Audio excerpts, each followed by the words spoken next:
Malaysian cuisine is a melting pot of culinary influences. There's one thing that dedicated the overall flow of its gastronomy, and that's resourcefulness.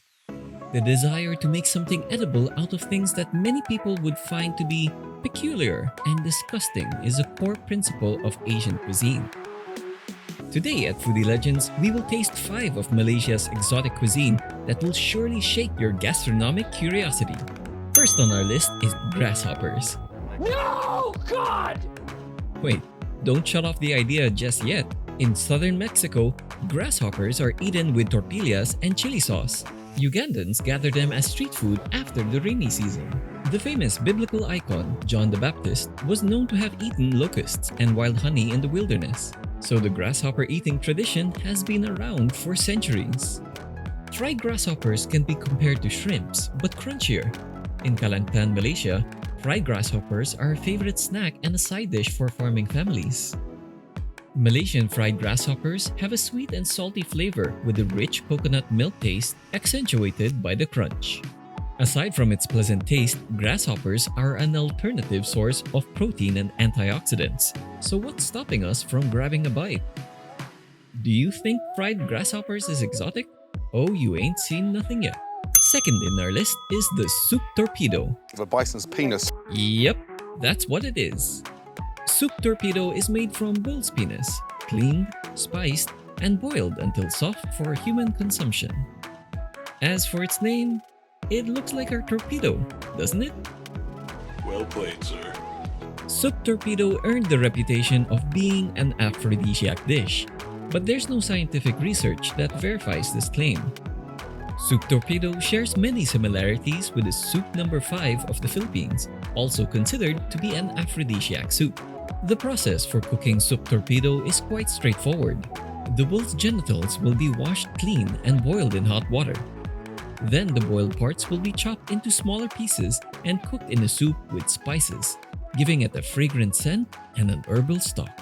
Sup Torpedo is then eaten paired with a slice of Bengali bread on the side. The meat is chewy, almost beef-like in flavor. If no one tells you you're eating a bull's penis, you might be unable to tell the difference. Still, Sup Torpedo is a challenge for connoisseurs that even Gordon Ramsay found it challenging. So what are you waiting for? Give it a try and tell us your experience. If you're familiar with sea cucumbers, then this delicacy is common for you, especially if you live in Langkawi, an archipelago just west of Malaysia. For those who are uninitiated to the secrets of the sea, you are definitely in for a treat. Third on our list is the Bronok, also known as Bronok, is a marine creature that belongs to the sea cucumber species, but its body has a consistency of a jellyfish. Bronok is a fragile and mysterious creature. It's usually located in the coastal waters of the Langkawi Islands. If taken out of its habitat and left in warm water, Bronok will melt in minutes, leaving nothing but seawater. So grilling, stir-frying, and deep-frying are out of the question, and that leaves us with salad. Kerabu Bronok is the ideal way of preparing this particular sea cucumber since you cannot cook it with heat. But that doesn't mean you can't put another type of heat in it. The Bronok is eaten raw, spiced up with chilies, red onions, young mangoes, tamarind, grated coconut flesh, and sambal. There's no standard recipe for Kerabu Bronok. As long as it maintains the freshness and structure of the Bronok, you'll be fine. Bronok earned the nickname sea potato because of its shape, and it is crunchy and filled with collagen. Some people may be grossed out by its strange and wormy appearance, but don't judge it until you taste it. Eating sea cucumber isn't a bizarre practice. It's a regular part of the menu in high-end restaurants graced with Michelin stars. But the next one in our list is a unique way to enjoy this delicacy. Before we continue, if you're enjoying this video, hit that like button and subscribe to our channel. Also, leave a comment below where you're watching us from and let us know your favorite food we've showcased so far. Fourth in our list is the Nasi Tehe-Tehe. Have you tried eating rice with sea urchins right in the shell? The people of the Bajau Laut considered sea urchins with rice to be a special food in their local food culture, and why wouldn't they? The Bajau Laut is part of the Sama Bajau, an ethnic group of seafaring people in Southeast Asia with Austronesian ancestry.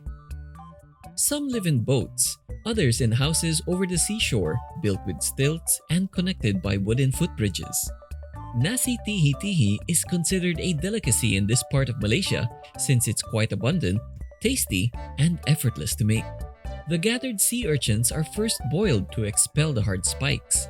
The internal organs are removed, leaving the meat and the cleaned shell.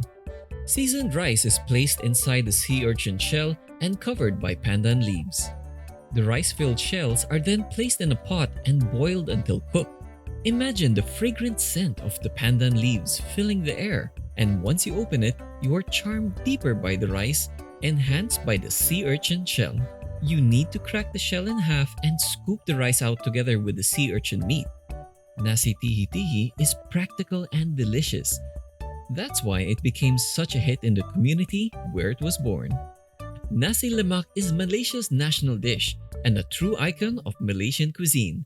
It's far from strange and its good flavor is undisputed.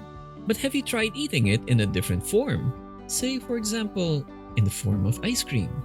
And that's gonna be our fifth pick for today's episode.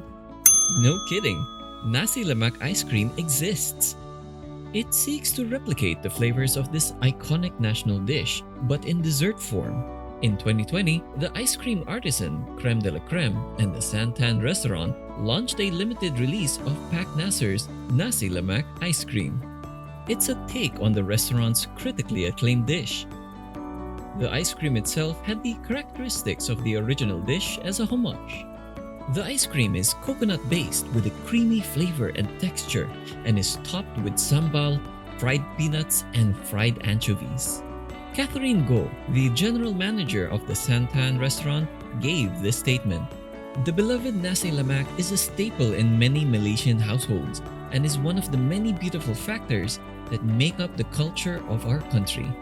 There is no better way to commemorate this national treasure than to serve it as a delicious twist to our classic desserts. The reaction to this dish, needless to say, is pretty divided. Some people find the Nasi Lemak ice cream disgusting. Others find it to be quite exciting and pleasant.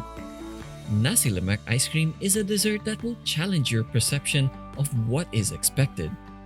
You'll only know once you give it a try.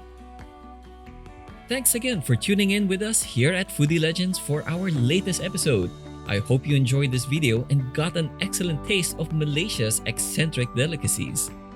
Before you go, be sure to like this video and click the subscribe button for more delicious content every week.